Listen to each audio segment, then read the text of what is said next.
یہ انہوں نے گھر سے نکلے تھے جس طرح ہمارے سارے لوگ نکلے تھے ایک ملک کی ایک آزادی کے لیے، اس گرمی میں، ان حالات کے اندر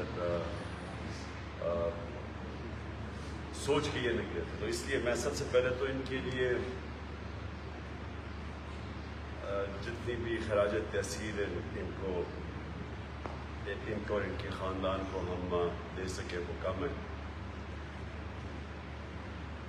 جو ہوا ہمارے ساتھ ایک پرامن احتجاج،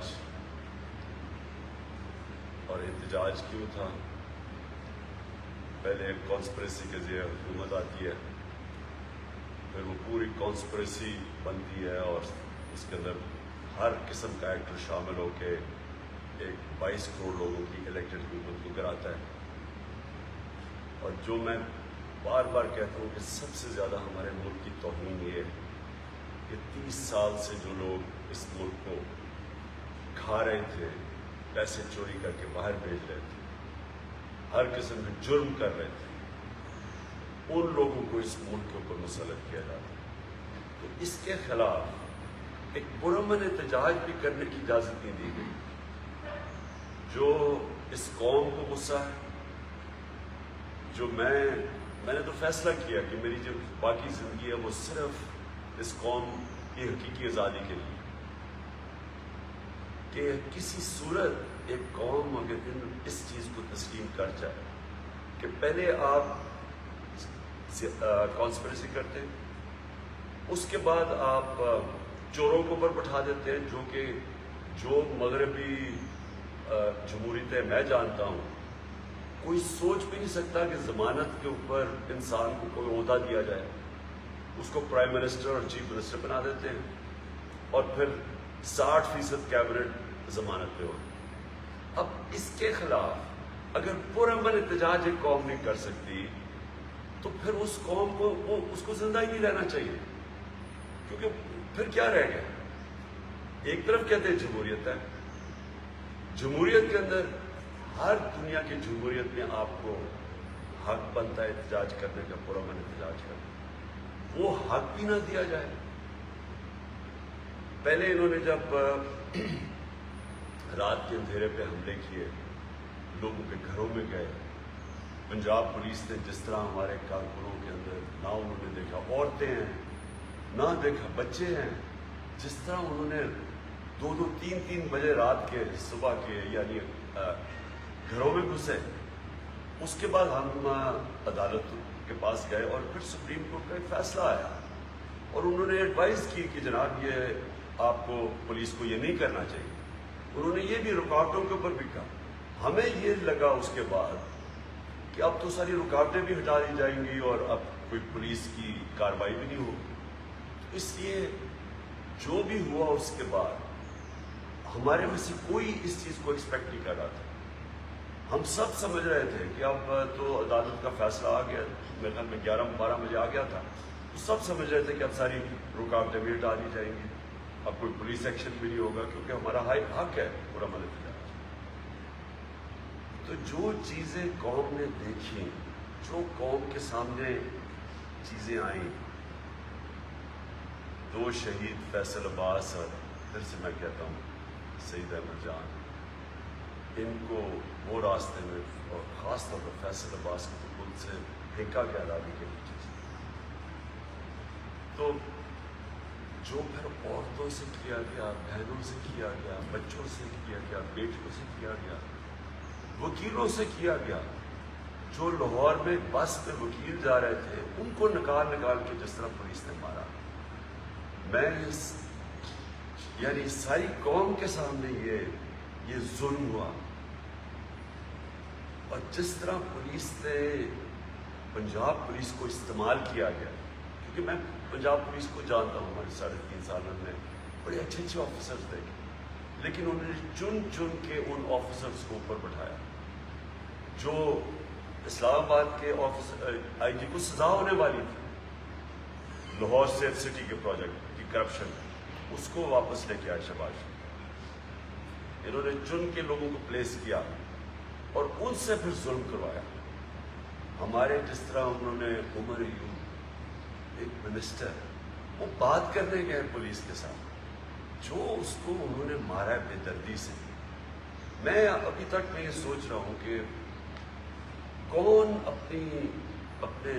اپنی عوام کو، لوگوں کو، شہریوں کو، بچوں کو، عورتوں کو، بیٹیوں کو، کون سی پولیس اس طرح ملک دشمن کر کے اس طرح مارتی ہے. اور جیسے جیسے راستے میں ہمیں خبریں آتی گئیں، کیونکہ ہمیں بڑی دیر لگی، 20 گھنٹے لگے پہنچتے اور خاص طور پر جب ہم پنڈی اور اسلام آباد میں جب گھسے تو جس طرح عوام نکلی اور ساری رات عوام کھڑی رہی سڑکوں کے اوپر، میں حیرت تھی کہ فیملیز کھڑی تھی، بچے تھے، بچے اٹھائے ہوئے تھے لوگوں نے. تو میں یہ جو پروپیگنڈا چل رہا ہے کہ ہم کوئی انتشار کرنے جا رہے تھے، میں بار بار یہ سوال پوچھتا ہوں کہ کیا کوئی اپنے بہنیں، بچوں کو، عورتوں کو لے کے جاتا ہے انتشار کرنے کے لیے؟ کیا لوگوں نے اپنی آنکھوں سے نہیں دیکھا کس طرح کے لوگ نکل رہے تھے؟ جب شیلنگ کی گئی ڈی چوک کے اندر، بار بار شیلنگ کی گئی، دیکھا نہیں؟ آپ تو سوشل میڈیا پہ تصویریں ہیں کہ کون لوگ تھے جن کے اوپر وہ شیلنگ کر رہے تھے، کون سے دہشت گرد تھے، یہ کس طرح کی، کون سی پولیس اپنے لوگوں کے اوپر اس طرح کرتی ہے. پھر جو لبرٹی چوک میں لوگ نکلے، وہ فیملیز نکلی ہوئی تھی لاہور میں، ان کے اوپر جو شیلنگ کی، جو کراچی میں کیا گیا، جس طرح کا تشدد کراچی میں کیا گیا، یعنی کون سی ملک کی پولیس سے اس طرح کا ظلم کرواتے ہیں. یہ ہیں یزید کے ماننے والے لوگ، یہ ہیں ان کے فالوورز یزید کے، رانا ثناء اللہ، شہباز شریف، حمزہ شریف. یہ وہ لوگ ہیں، شہباز شریف اور رانا ثناء اللہ. اگر اس ملک کا انصاف کا نظام ان کو سزائیں دیتا جب انہوں نے ماڈل ٹاؤن میں 14 لوگوں کو سب کے سامنے، ٹی وی کے سامنے گولیاں ماری اور کچھ 60 لوگوں کو گولیاں لگی تھیں، 14 لوگ مارے گئے تھے، اگر تب سزا مل جاتی تو شاید اس ہٹ درمی سے یہ اس طرح کا ظلم نہ کرتے تو ساری قوم نے دیکھا. تو میں ایک اپنی پارٹی کے بڑے میرے لوگ مایوس اندر سے، ہمارے کارکن، کہ آپ نے کیوں نہیں وہاں بیٹھ گئے. میں آپ کو یقین دلاتا ہوں کہ میں وہ آدمی ہوں جو کہ 126 دن دھرنے میں بیٹھا ہوں. میرے لیے اتنا دیر بیٹھنا، جتنی دیر یہ گھٹنے ٹیکی ہے گورنمنٹ، میرے لیے کیا مشکل تھا. لیکن مجھے جب تک میں وہاں پہنچا، مجھے پوری طرح علم ہو گیا کہ اب حالات کس طرف جا رہے ہیں. اور میں یہ چاہتا ہوں میری قوم غور سے سنے، اگر مجھے اپنے ملک کی فکر نہ ہوتی، اگر مجھے میرے بھی باہر پیسے پڑے ہوتے اور جائیدادیں پڑی ہوتی اور ڈالرز پڑے ہوتے اور آف شور اکاؤنٹس ہوتے اور محلوں میں رہ رہا ہوتا اور میرے بیٹے بھی بڑے بڑے اربوں روپے کی پراپرٹیز میں رہ رہے ہوتے، جس طرح ان کے 2 خاندانوں کی ساری پیسے باہر پڑے ہیں، مجھے بھی شاید فکر نہ ہوتی اپنے ملک کی. کیونکہ مجھے پتا تھا اس دن رات کو خون خرابہ ہونے لگا تھا. لوگ ہمارے تیار ہو گئے تھے، عام لوگ تیار ہو گئے تھے، جنہوں نے وہ دہشت گردی دیکھی جو پولیس کے ذریعے کروائی گئی، جو ظلم کیا گیا، سب لوگ تیار ہو گئے تھے لڑنے کے لیے. اس دن رات ہمارے لوگ کئی اتنے غصے میں تھے جو انہوں نے وہ تماشے دیکھے ہیں جس طرح پولیس نے ان سے کیا ہے، اور ہر جگہ پولیس نے کیا. جو لوگ پولیس کی مار کھا کے وہاں تک پہنچے، جنہوں نے عمر یوب کی حال دیکھا، جو وہ ہمارے ساتھ جب کنٹینر میں آیا، وہ جا کے پولیس کو سمجھا رہا تھا اور انہوں نے جو اس سے تشدد کیا، یہ بھی نہیں دیکھا کہ ایک منسٹر ہے، اس میں کوئی مجرم نہیں ہے، یہ انسٹرکشنز دی ہوئی تھی پولیس کو ظلم کرنے کے لیے. تو جو غصہ تھا اس وقت، میں اس دن شام کو بیٹھ جاتا، میں آپ کو سب کو گارنٹی کرتا ہوں کہ اس دن خون خرابہ ہونا تھا. ہماری پولیس کے خلاف نفرتیں بڑھ چکی تھی، مزید اور بڑھنی تھی. لیکن پولیس بھی اپنی ہے، پولیس کے عام لوگ، پولیس والوں کا قصور نہیں ہے. یہ اوپر جو انہوں نے بٹھائے ہوئے تھے مجرم، اور یہ جو گلو بٹ بٹھائے ہوئے تھے، اور جو پیچھے سے یہ یزید، میں پھر سے کہتا ہوں، یہ یزید کے وہ ماننے والے ہیں جنہوں نے ان کو آگے کر رہے تھے کہ ان کہہ رہے تھے ظلم کرو. اگر وہاں خون خرابہ ہو جاتا، ملک پہ انتشار پڑنا، ملک کے آگے معیشت کا جو حالات ہے وہ آپ اس کے بعد میں بات کروں گا، اس کے اوپر یہ انتشار شروع ہو جاتا، یہ میرے ملک کا نقصان تھا. اس کو کوئی یہ نہ سمجھے کہ کوئی ہماری یہ کمزوری تھی، اور یہ بھی کوئی نہ سمجھے کوئی ڈیل ہوئی. یہ بھی جی میں باتیں سن رہا ہوں کیونکہ کوئی اسٹیبلشمنٹ سے ڈیل ہوئی ہے، میری کوئی کسی سے ڈیل نہیں ہوئی. میں نے صرف تب یہ سوچا کہ میرے ملک کو نقصان ہوگا، نفرتیں بڑھیں گی، اداروں کے بیچ میں اور عوام اور اداروں کے بیچ میں فاصلے بڑھیں گے. یہ ہمارے ملک کی کمی، ملک کو نقصان ہے، دشمنوں کا فائدہ ہے. یہ صرف ایک چیز تھی جس نے مجھے روکا وہاں بیٹھنے سے. اور میں یہ واضح کر دوں کہ اگر کسی کا خیال ہے، یہ ان کو خوش فہمی ہے کہ ہم اب آرام سے کوئی ان سے نیگوشیٹ کریں گے اور اس کو تسلیم کر لیں گے، اس امپورٹڈ حکومت کو تسلیم کر لیں گے، کسی کوئی غلط فہمی میں نہ رہے. میں نے یہ فیصلہ کیا ہوا ہے کہ میں اس کو جہاد سمجھتا ہوں. میں جب تک زندہ ہوں میں اس کے سامنے کھڑا ہوں گا. مجھے کسی چیز کی نہ کوئی فکر ہے، نہ پرواہ ہے ذاتی طور پہ، صرف اپنے ملک کی فکر ہے. لہذا میں آج یہ واضح کرتا ہوں کہ ہم 6 دن دے رہے ہیں. اس کے اندر اگر انہوں نے نہ اناؤنس کیا، انہوں نے نہ واضح طور پہ اناؤنس کیا کہ کب یہ ڈیٹ اناؤنس کریں گے الیکشن کی، انہوں نے واضح طور پہ یہ نہ بتایا کہ اسمبلیز ڈیزالو کر کے ڈیٹ کب اناؤنس کریں گے، یہ میں اب پھر سے نکلوں گا اور میں آپ کو واضح کر دوں کہ اب ہم نکلیں گے تیاری کر. ہماری کسی کی تیاری نہیں تھی. جس طرح کہ پولیس کا ہمارے اوپر حملہ ہوا، کوئی بھی تیار نہیں تھا اس کے لیے. ہم سارے جب خاص طور پہ جب سپریم کورٹ کا ایک آرڈر چلا، جب ہم نے تو سوشل میڈیا کے اوپر ہی دیکھا، ہم سب کو یہ لگ گیا کہ اب راستے کھل جائیں گے اور اب کوئی مسئلہ پولیس کا نہیں ہوگا. لہٰذا کوئی تیاری نہیں تھی. جو ڈی چوک میں بھی لوگ تھے، اچھا ڈی چوک میں یہ کہتے ہیں کہ جی ریڈ زون میں چلے گئے، لوگوں کو کیا پتا. انہوں نے ہم سے پرمیشن مانگ رہے تھے کشمیر روڈ کی یا سری نگر ہائی وے کی، ہمیں پرمیشن ہی نہیں مل رہی. تو ہم نے کیا لوگوں کو بتاتے ہیں، ایک ہی چیز سارے جو دھرنے میں لوگ جانتے تھے وہ ڈی چوک تھا، اس لیے ہم نے ڈی چوک کا ایک پوائنٹ تو بتانا تھا. اس کے بعد کمیونیکیشن، اتنے ڈرے ہوئے تھے، اتنے بزدل کرپٹ لوگ ہمیشہ بزدل ہوتے ہیں. سارا میڈیا چینل کے اوپر کبھی وہ ARY کو کبھی کرے کیونکہ ادھر سے لوگ انفارمیشن لے رہے تھے، باقی چینلز پہ پریشر ڈالا ہوا تھا. انٹرنیٹ سلو ڈاؤن کر دیا، کسی کو پتہ ہی نہیں چل رہا تھا کیا ہوگا. کنفیوژن مچی ہوئی. آنے میں ہمیں دیر ہو گئی کیونکہ آنے میں ایک تو دیر ہوئی کہ جب اسلام آباد میں کچھ سارا وقت سارے راستے میں پبلک نکلی ہوئی تھی، ادھر دیر ہوئی. لیکن راستے میں جو رکاوٹیں تھیں سارا وقت برہان کے اوپر جو انہوں نے 3 جگہ پہ رکاوٹیں ڈالی، وہ ساری رکاوٹیں پار کرتے آئے کیونکہ ہم سمجھے اب رکاوٹیں ہٹا دی جائیں گی، وہ نہیں ہٹائی گئی. تو وہ کارکنوں نے ہٹائی. اور میں پھر سے اپنے کارکنوں کو آج پاکستان کی طرف سے آپ کو خراج تحسین پیش کرتا ہوں. آپ اس ملک کے ہیروز ہیں. آپ کسی ذاتی یاد کے لیے نہیں نکلے تھے، آپ اپنے ملک کے لیے نکلے تھے، اس ملک کی حقیقی آزادی کے لیے نکلے تھے. اور جو جذبہ جنون میں نے آپ سب کا سارا راستہ دیکھتا ہوں، 20 گھنٹہ میں نے آپ کو دیکھا. میں آپ کو سلام کرتا ہوں اس قوم کی طرف سے. اور جب ہم وہاں پہنچے اور جو پھر وہاں ڈی چوک میں ہمیں خبریں آتی رہی، وہاں تو عام اسلام آباد کے شہری نکلا تھے، وہ تو سارے فیملیز باہر نکلی ہوئی تھی. ان کے اوپر انہوں نے پوری طرح تشدد کیا، جس طرح کی شیلنگ کی گئی. اور اس شیلنگ سے جو جتنے لوگ انجر ہوئے، جتنے زخمی ہوئے، جو ہسپتالوں میں گئے، جو شدید شیلنگ، اور اس طرح کی شیلنگ اور اتنی دیر تک کون ایسے کرتا. اور پھر لوگوں کو دیکھے، لوگوں کا رد عمل، وہ پھر واپس آتے گئے، شیلنگ کے باوجود لوگ آتے گئے. وہ خواتین کھڑی تھی آخر تک، اور ہم لیٹ پہنچے، پھنستے گئے راستے میں رکاوٹوں کی وجہ سے.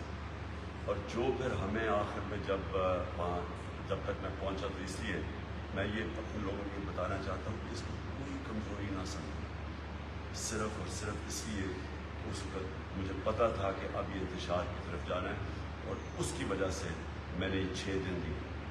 اب ان 6 دنوں کے اندر میں نے آج چیف جسٹس آف پاکستان کو خط لکھا اور میں نے ان سے یہ سارے سوال کیے کہ کیا ایک جمہوریت کے اندر ایک پرامن احتجاج کرنے کا ہمارے پاس حق ہے یا نہیں؟ یہ فنڈامنٹل رائٹ ہے ایک شہری کا۔ کیا اس طرح کا آگے اگر ہم کوئی احتجاج کرتے ہیں، اور خاص طور پہ چوروں کے خلاف، اور یہ جو اب حرکتیں کر رہے ہیں، جو اب اسمبلی میں یہ کروا رہے ہیں، یہ بالکل غیر آئینی چیز ہے کہ آپ اوورسیز پاکستانیز کا حق لے دیں صرف اس لیے کہ آپ کو ڈر لگا ہوا الیکشن آ رہا۔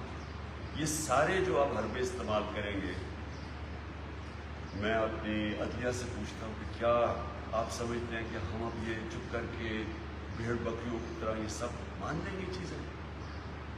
اور اگر ہم یہ آپ سمجھتے ہیں تو آپ یہ تو ملک کو خود ہی ہم دھکیل رہے ہیں ایک بغاوت کی طرف، کیونکہ اس کا اگلا سٹیپ کیا؟ اگر آپ کسی کو پرامن احتجاج نہیں کرنے دیں گے تو ان کے پاس پھر کتنے راستے رہ جائیں گے؟ تو اس لیے میں نے چیف جسٹس صاحب ان کو بھی آج خط لکھا ہے کہ کلیئر کریں پوزیشن، کیونکہ ہم نے انہوں نے اگر 6 دن کی بات نہ کیا میں پھر کال دوں گا قوم، اور میں آپ کو یقین دلاتا ہوں کہ جو 6 دنوں تک ہمیں پتہ چل جائے گا کہ ہمیں کیا ہمارا پاکستان کا سپریم کورٹ ہمارے فنڈامنٹل رائٹ کو پروٹیکٹ کرتا ہے یا نہیں۔ میں تو حیرت یہ ہے کہ جس طرح وہ سوشل میڈیا پہ چل رہا ہے، وہ وکیل ایک بس کے اندر ہیں، اس میں عورتیں بھی ہیں، ان کو نکال کے جس طرح مار رہے ہیں، یہ کبھی کسی نے اس طرح کی چیزیں دیکھی؟ یعنی میں ابھی تک حیران ہوں کہ کون سا انصاف کا نظام اس چیز کو اجازت دیتا ہے، اور یہ لوگ ساری قوم کو پتہ چل جانا چاہیے کہ حق کے اوپر کون کھڑا ہے، کون اس ملک میں ظلم کر رہا ہے، کون اس ملک کے اندر ایک ملک کی حقیقی آزادی کے لیے کھڑا ہے، اور کون اس ملک کے لیے کرپٹ نظام کو بچانے کے لیے ہر سطح پہ جانے کے لیے تیار ہے، اداروں کو آپس میں لڑانے کے لیے، عوام کو اداروں کے خلاف کرنے کے لیے تیار ہے، نفرتیں پھیلانے کے ایک پولیس کے خلاف جو لوگ تیار ہیں۔ دوسری اب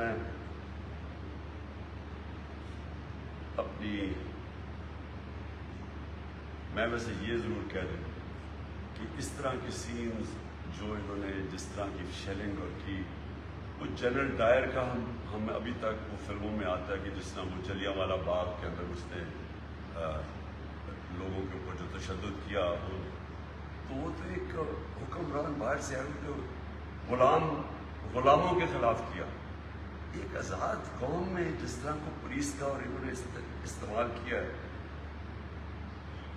اچھا جی، میں اب آنا چاہتا ہوں دوسری چیز کے اوپر، آئی ایم ایف کے پریشر کے میں آ کے انہوں نے 30 روپے لیٹر ڈیزل اور پٹرول کھایا۔ میرا سب سے پہلے سوال یہ ہے کہ کیا اتنا بڑا کبھی بھی پاکستان میں کبھی بھی فیول کی قیمت میں اتنا اضافہ کیا؟ ان کے لوگ کہہ رہے ہیں جی کہ وہ جی بڑا مشکل، انہی کے اندر اللہ الحق ہے، وہ کبھی سچ زیادہ دیر چھپتا نہیں۔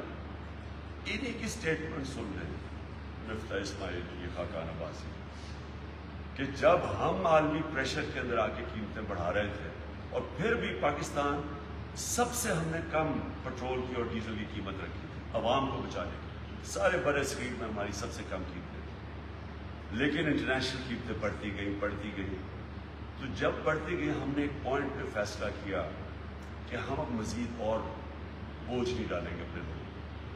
ہم نے ٹیکس کلیکشن جو ہمارا جتنا ہم نے ٹیکس کلیکٹ کرنا تھا، جو ٹارگٹ تھا، اس سے زیادہ ٹیکس کلیکٹ کیا۔ ہم نے ادھر سے بھی اور باقی جگہ سے پیسہ نکال کے ہم نے فیصلہ کیا کہ جون تک ہم نے پٹرول اور ڈیزل کی قیمت بڑھنے نہیں دینی، ہم نے اس کو سبسڈائز کیا۔ ہم نے اس لیے کیا اپنے عوام کے اوپر یہ جو بوجھ پڑتا جا رہا تھا یہ بچانے کے لیے، اور جب آپ ڈیزل اور پٹرول کی قیمت بڑھاتے ہیں تو سب کچھ بڑھ جاتا ہے، ہر چیز کے اوپر اس کا اثر پڑتا ہے۔ اس کا اثر